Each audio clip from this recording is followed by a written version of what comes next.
से मैं यही रिक्वेस्ट करना चाहता हूं कि अगर आपने हमें 370 और 35A वापस दिया है तो आप प्रॉपर्टी टैक्स जो है वो लगाएं। आपने कहा था कि जम्मू कश्मीर के नौजवानों को जो है वो 50,000 नौकरियां देंगे हम।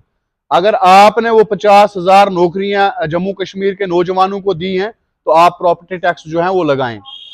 आपने कहा था 370 और 35A हटाने के बाद जम्मू कश्मीर में दूध की नदियां बहेंगी। अगर वो दूध की नदियां बह रही हैं तो आप प्रॉपर्टी टैक्स जो है वो लगाएं। आपने कहा था कि जम्मू कश्मीर की आवाम को जो है 370 और 35A के बाद सहूलियत मिलेगी। अगर वो सहूलियत भाजपा सरकार ने दी है तो एलजी इंतजामिया से मेरी गुजारिश है कि आप प्रॉपर्टी टैक्स जो है वो लगाएं।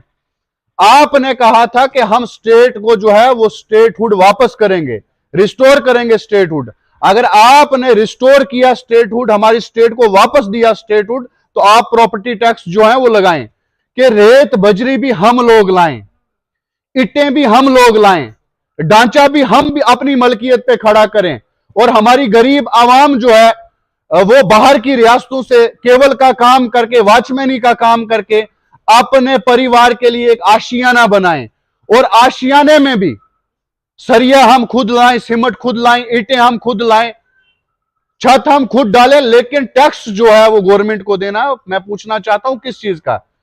अगर आपको लगता है कि जम्मू कश्मीर की आवाम इस बहरान से निकली है, 14 अगस्त के बाद अगर आज तक जम्मू कश्मीर में आपने इलेक्शन करवाया तो आप प्रॉपर्टी टैक्स लगाएं। अगर आपने जम्मू कश्मीर में कुछ किया ही नहीं है तो प्रॉपर्टी टैक्स की अगर बात कर रहे हैं तो जम्मू कश्मीर की आवाम इस वक्त जो है वो प्रॉपर्टी टैक्स नहीं दे सकती है। जब यहां पर सिविल हुकूमत कोई बनेगी, यहां पर चुन के हमारे नुमाइंदे जो है वो आएंगे, हमारी डेवलपमेंट करेंगे, दिल्ली के बराबर हमारे लोगों को करेंगे, तो फिर जाके आप अगर टैक्स की बात करेंगे, प्रॉपर्टी टैक्स की बात करेंगे तो हम कहेंगे लाजमी है। अभी जो है जम्मू कश्मीर की आवाम जो है एक बहरान से नहीं निकली है। आपने दूसरा बहरान ला के ऊपर हमारी जम्मू कश्मीर की आवाम के ऊपर ये जो ठोंस रहे हो आप जबरदस्ती, ये चीजें नहीं चलेंगी। आपने जम्मू कश्मीर को एक लिबर्टी बना के रखा है। तमाम किस्म के टेस्ट आप यहां पर करते हैं और यहां पर करने के बाद फिर बाहर की रियासतों में जो है वो यही कानून लागू होते हैं। मैं पूछना चाहता हूं क्यों? पहली मर्तबा हुआ है कि एक स्टेट को जो है यूटी में तब्दील किया है। हमने अक्सर इतिहास देखा है, पढ़ा भी है कि यूटी को जो है वो स्टेट बनाया जाता है, लेकिन जम्मू कश्मीर की आवाम के साथ जो है वो उलट हुआ है। मैंने पहले ही कहा कि अगर जम्मू कश्मीर की आवाम को, जम्मू कश्मीर के नौजवानों को भाजपा हुकूमत ने या यूटी इंतजामिया ने जो है वो रोजगारें दी हैं या कोई डेवलपमेंट इतनी बड़ी यहां पर डेवलपमेंट की है जिससे हमारे नौजवानों की रोजगार चले, तो ये प्रॉपर्टी टैक्स लगाए ना।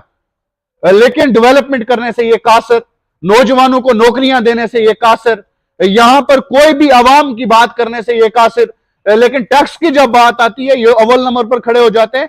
अपने JKSSB तो खाली उनके मुंह से सुना है कि हमने दिया। जहां तक आपने PSI की बात की, जो लिस्ट सामने आई, कितने स्कैम हुए उसमें, वो भी आपके सामने। बोलना एक अलग बात है, करना एक अलग बात है। बोलने से मीडिया में जो है रविंद्र रैना साहब ने बोल दिया कि जम्मू कश्मीर में हमने ये किया, लेकिन जमीन की यहां पर रियलिटी, ग्राउंड रियलिटी जो है वो दिखाई नहीं दे रही है। जहां तक आपने कहा कि राणा साहब ने कहा अग्निवीर में 1.5 करोड़ जो है भर्ती हुआ है, तो आप हमें बताएं ना 1.5 करोड़ कहां पर भर्ती हुआ है?